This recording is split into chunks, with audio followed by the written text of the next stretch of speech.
Good morning, everyone. This is update for September 18, 2022, day 207 of the war and of the date update.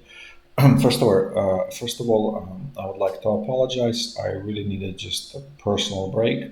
So, uh, well, starting today, I'm resuming regular service as always I do.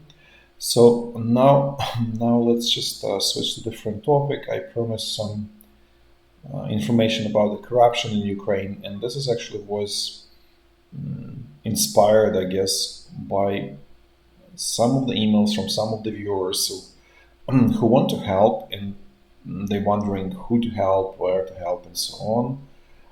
And they were asking for advice. And the advice is actually very simple, and it's actually most of it is common sense.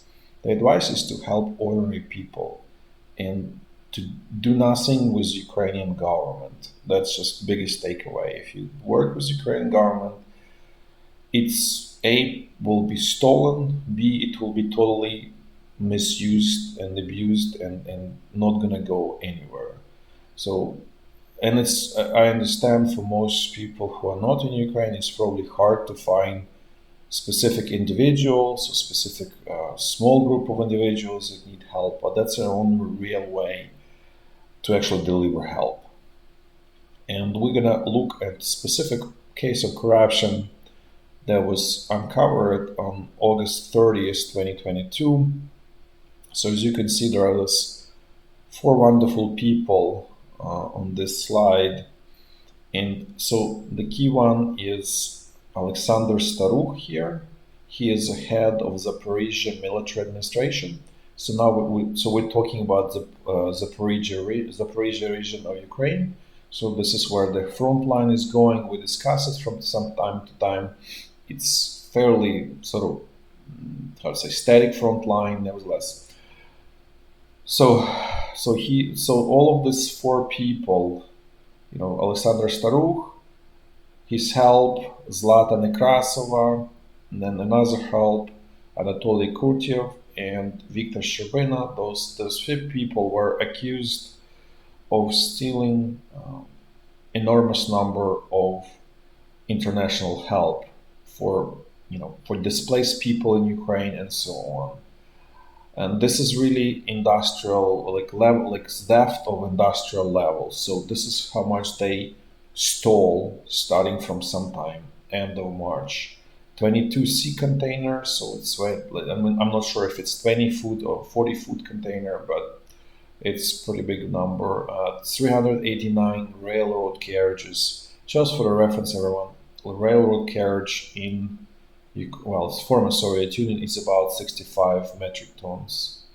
220 semi-trailer trucks. Those are at least 20 metric tons. So semi-trailer trucks is those for those who might not be familiar with the term, is those like long haul trucks with a huge trailer, semi-trailer that's attached to the actual engine. And then they were supposed to hand out 240,000 of free meals, and they ended up handing out only 25. So the rest went obviously into the pocket, and the price of each meal was $50. So I'm not sure what it's like, almost like some kind of like a restaurant there. So as you can imagine, this people pocketed probably tens of millions of US dollars since the beginning of invasion. And the problem was all of this, that even though this scandal erupted, they were accused, there was investigation by National Anti-Corruption Bureau of Ukraine, which is somewhat independent from Ukrainian president and from the other branches of Ukrainian government. So that's the only reason why this happened, because local, how to say, police, all of those authorities, like Attorney General, they were like in the pocket with these four people essentially. So, and let's actually dig a little bit deeper, because it's just I just scratched the surface. It's actually much more uglier than just that they were stealing and nothing is happening to them. Ukrainian president that didn't even mention anything about them and so on. What happened at the beginning of the invasion of February 24th, these two people, Alexander Starukh and Zlatan Nekrasova, just fled Ukraine. And they stayed for a month, or at least we know that Zlata stayed for a month in Grand Hotel Wien, which is Vienna, Austria. This is five-star hotel, very nice place. Probably different people quote different prices, but I think it's I found it's $400. The prices that so this is her. This is railroad carriages, and that's what we're talking a little bit kind of like her at work. Let's put it this way. So it starts at least at 400. Normal price goes there 500, 600, $700 per night. So you can imagine just sort of what's going on there. So they were nowhere to be seen for months. Months the situation somewhat stabilized. End of March, if you remember at that time, Russian troops decided to withdraw from their northern Ukraine and northeastern Ukraine due to the heavy losses and attrition. Then some of these people decided to come back, and you would think that they should be at least dismissed from their positions. You would be wrong. They were awarded medals by Ukrainian president on March 24th. So this is the president's decree, and you see highlighted this is this Alexander Starukh, this is Zlata Nekrasova. So they for basically fleeing, abandoning everything, and dumping everything behind. They were not only dismissed; they should probably, should be something more than just dismissal. Nevertheless, they were awarded, and they remained in sort of power, and they started looting at industrial pace. Basically, that's what they were doing. So now let's actually look at who appointed Alexander Starukh, and this is our person who we spoke a lot about, Andrei Yermak. So this is protege or appointee basically of Andrei Yermak, head of Ukrainian president office. On a daily basis, he actually works with Kirill Tymoshenko, who is a deputy of Yermak, deputy of head of Ukrainian president office. So basically, he delegated authority to kind of like supervise this activity of this person to Kirill Tymoshenko. So that's kind of how this whole sort of scheme works. I will actually. There is more to it actually, as I said, this is just can of worms. There are connections to Russia. Not to mention this, just for those who are new, this Andrei Yermak has a lot of, I'd say, indirect evidence pointing that he is Russian agent and working for the interest of Russia in Ukraine. Whether a president works, you can make your own decision. That's just up to you. But I think it's pretty clear. So tomorrow I'll continue this wonderful story. So you'll learn more about how things are happening, and just for those who think this is some exception to the rule, actually this is an for the most part norm in Ukrainian government, and that's the part of the problem why Ukraine is struggling, why it was in the first place attacked by Russia, because Russian leadership saw this very clearly, that everything is rotten, corrupt, and so on. And it is true, and we have evidence here, and something similar is happening in other regions. But just to refute those accusations that this is Russian propaganda or anything, that I just want to explain that someone who really bears the, let's say, the cost of the war is actually Ukrainian citizens. That's who makes sure that Ukraine is still fighting, that still did not surrender, didn't fall in 1 day, 2 or 3 as predicted. It's thanks to Ukrainian citizens. It has nothing to do with Ukrainian government. Actually, if anything, Ukrainian government is big stone on the neck of Ukrainian society. Let's put this way. So, I just want to highlight it again. Don't donate or don't give money to Ukrainian government. It's going to be totally wasted. Not going to go to help ordinary people on the ground. It will be misused, abused, stolen. That's all. So if you want to help anyone, go find directly. Go to ordinary people. Find someone on the sort of on the ground. That's the only true way to help. The rest is just a check mark and nothing more than that. I'll continue the story because there is more to it tomorrow. Now let's actually switch a little bit to what's going on with Russian attacks. So going back to this energy infrastructure map of Ukraine, and I discussed that Russia, about I don't know 5 days ago, something like that, maybe 6 or 7, they destroyed this Kharkivska TETS 5. This one is destroyed. Unclear if they destroyed turbine and transformer or both, but in any case, the damages are extremely heavy. So essentially, this is not going to be renewed anytime soon. Let's put it this way.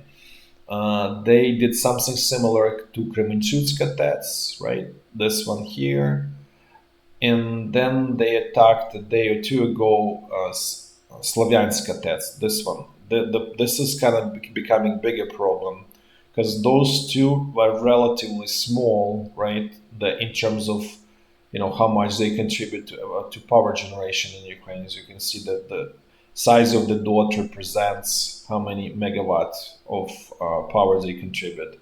This one is much larger, as you can imagine, and was at least what's seen from what visible from the pictures that transformer was destroyed, which is again, it's not like it's not cookie cutter, it's not like a sausage that you can make. It's custom made. It's fairly expensive. It takes quite a bit of time to produce it. Ukraine actually had production of those in Zaporizhzy, but due to horrific economic policies of Ukrainian government, that facility stopped producing some time ago.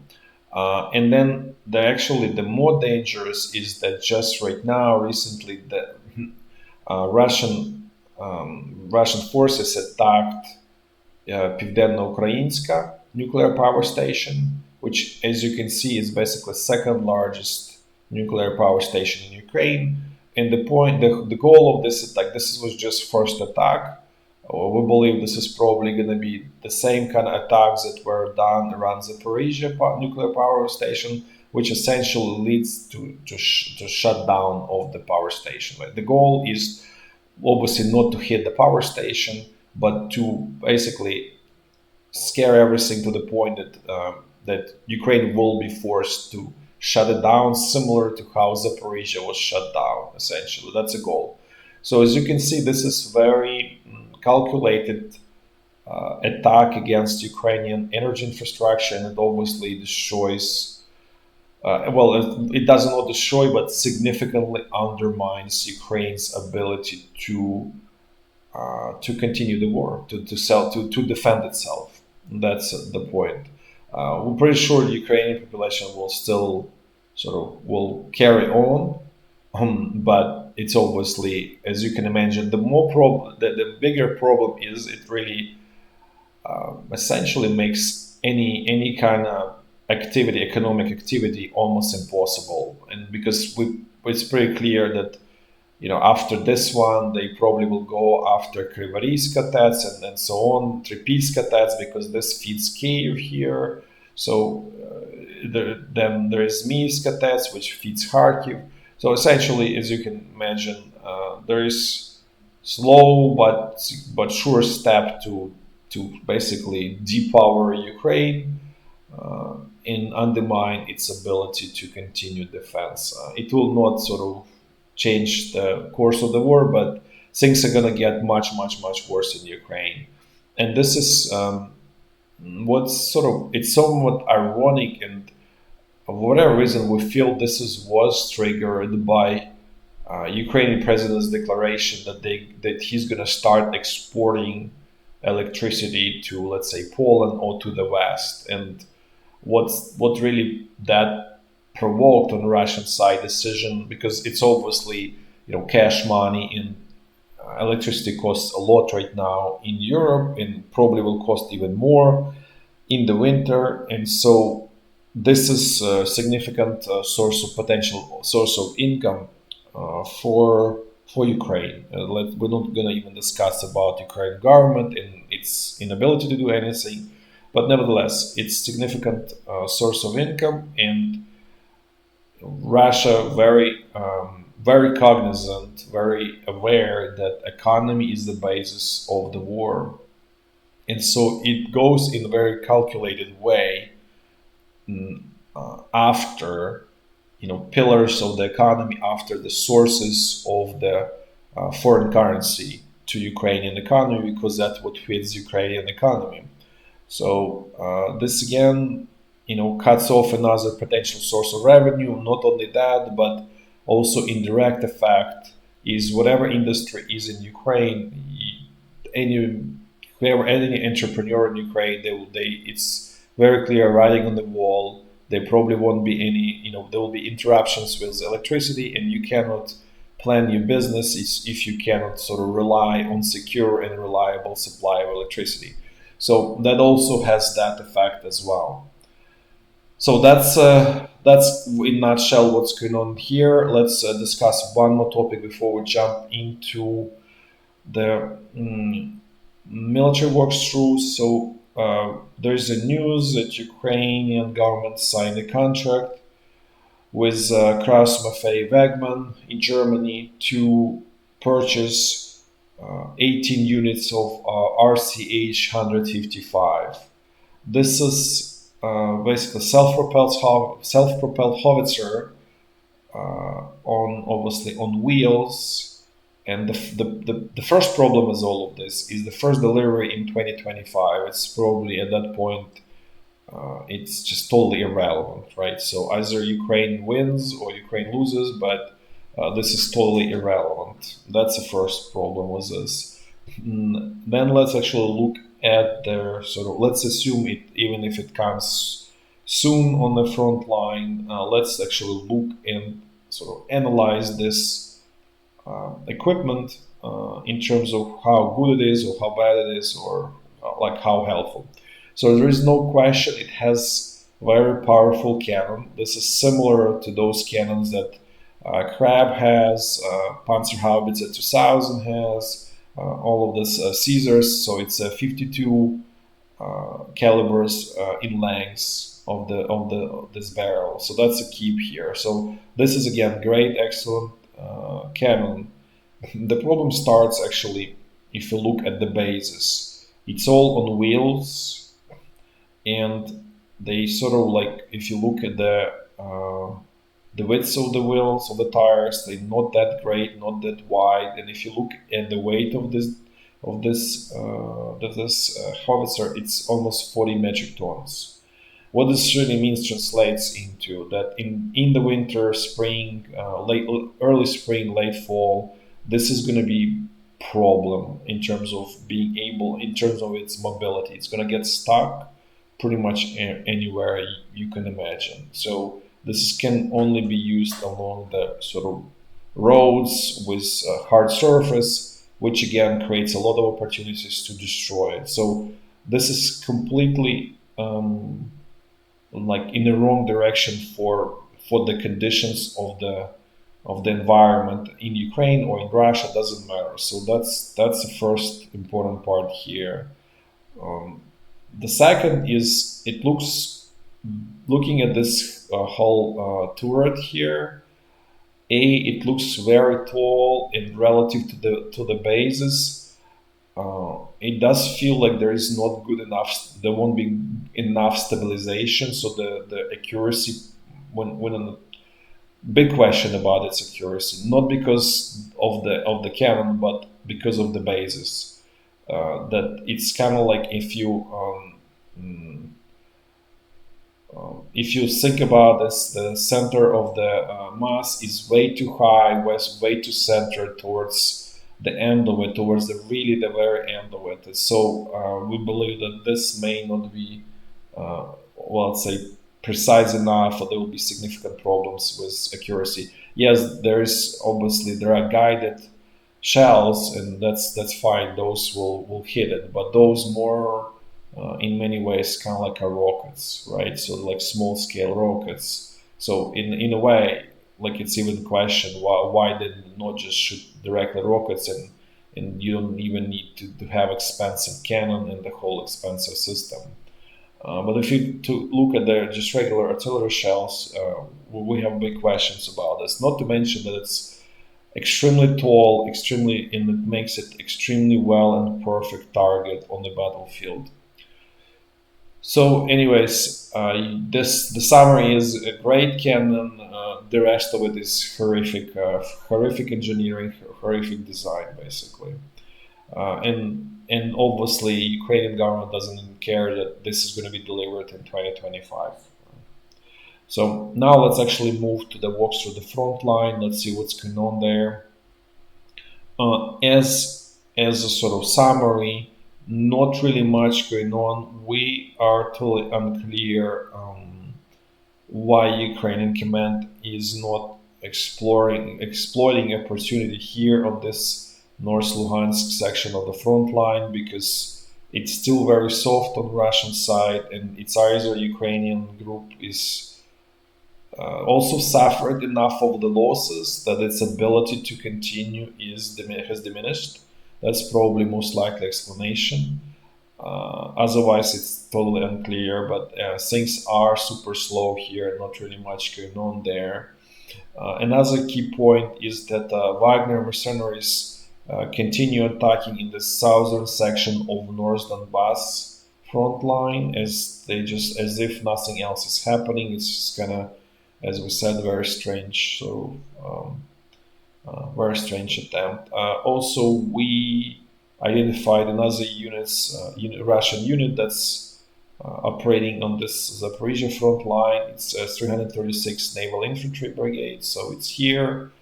And another important information is that Russian command brought in 76 Airborne Division to the Kherson bridgehead. This is not the entire division, as we discussed. It used to be actually here on Izum bridgehead. Before that, it was in Kiev. So it suffered significant losses. So it's not full strength division.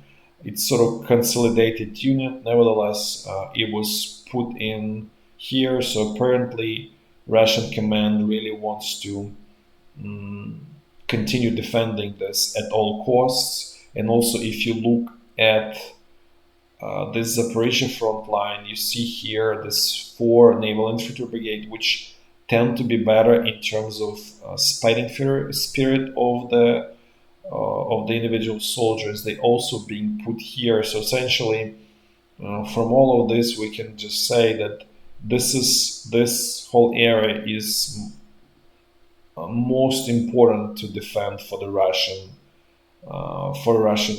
command, Russian forces in Ukraine. So, in other words, this is probably can be easily kind of given away. They probably would not want to give this away, but they're still willing to trade that off. What's really the key and the most important actually is not even Donetsk, as you may think, or Luhansk.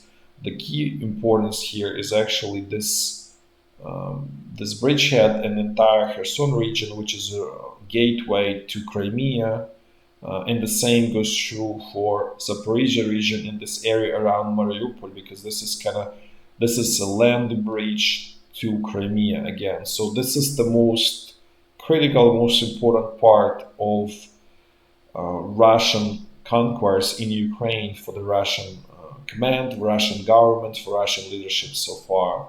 And as we mentioned this before, we haven't discussed this many times, but there is this canal that brings fresh water from Dnipro River to Crimea, which makes possible economy and life the way it is right now there in Crimea. So that's another important point why these troops are still defending there and are trying to, as you can see from the moves, that Russian command is bringing in the most capable units. They're not trying to concentrate them here. They're not even concentrating there. It's all just whatever consolidated units. Some of it is military police. So it's totally like not at this point, not top-notch units. Let's put it this way. The top-notch units, and that's mostly in the fighting spirit, which is really what only matters, not the equipment, because airborne units and naval infantry units in Russian army are pretty light on equipment. Actually, have pretty bad equipment, but they have pretty strong fighting spirit, and that's really what matters actually.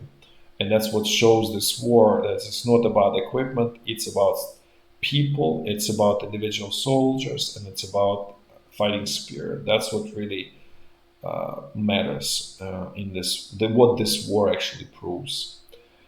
So going back again to this whole point is that, as you can see, Russian command is bringing and concentrating its most capable units on Kherson bridgehead and in this kind of like area to protect essentially Zaporizhy and Mariupol essentially. Because as you can see, out of the four airborne divisions, three are here, and then out of the I would say many like about four naval infantry brigades, uh, three are here. So there is one like straight, here where the Wagner mercenaries is operating, and then there was, I believe, there was in this on the Zoom bridgehead there was 106 Airborne Division. It's actually unclear where it is. Probably also suffered heavy losses and reduced to something small at this point. Some of the actual airborne brigade, like 11th and 31st, are pretty reduced to very small size units actually. 11th Airborne Brigade, we actually even were not able to identify. It may not be even sort of be back in Ukraine actually, since its losses west of Kiev. So this is at high level what's happening. Now let's actually do kind of walk through the front line. Let's just see what's going on. So first, along the state border here, everything is very hot. Ukrainian side is trying to attack some of the Russian infrastructure sites here in Shebekino, here in Voluki, because those are important logistical hubs to supply Russian troops in Ukraine. So there is concentrated effort to attack those two areas to basically disrupt logistics of the Russian troops there. Now let's move to this North Luhansk section of the front line. Let's see what's going on here. Actually, as I said, there's not much since Ukrainian troops managed to capture or liberate eastern Kupyansk, because this town Kupyansk is actually split into two halves, western and eastern. So western is sort of more residential and actually a regional Kupyansk, and then the eastern is more industrial, where there's a railroad hub, all of that, and it's obviously was built more recently. So this was also very important. So Ukrainian troops secured, created bridgehead on the other side of the river. So, but there is not much movement. There's not many attempts to sort of really make it decisive advances out of it. Then there is pressure here. So essentially, we can say that at this point, Russian front line on the eastern side of Oskil River essentially penetrated, broken, and you really just need strong, concentrated, and focused push to completely, basically destroy. But it's not anymore presents any significant impediment if you want to continue attack, essentially, because you have bridgeheads and you can attack from those.